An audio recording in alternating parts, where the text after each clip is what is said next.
जय श्री कृष्ण। जीवन में आमे काहाकू परित्याग करदेबा उचित। काहेकि परित्याग करबा?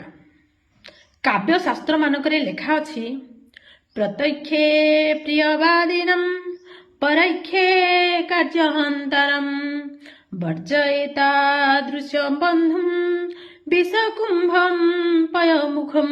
अर्थात सामनारे मीठा कथा कही पछरे छलना करुथिबा बंधु माने सदा सर्वदा विषकुंभ सहित समान होइथांती। कारण गोटे विषकुंभ सम्मुख भागरे जदि टोपाए अमृत थाए एवं सेई कुंभ को आमे अमृत भावी पी जिबा ताहले आमर अशेष क्षति होइथाए।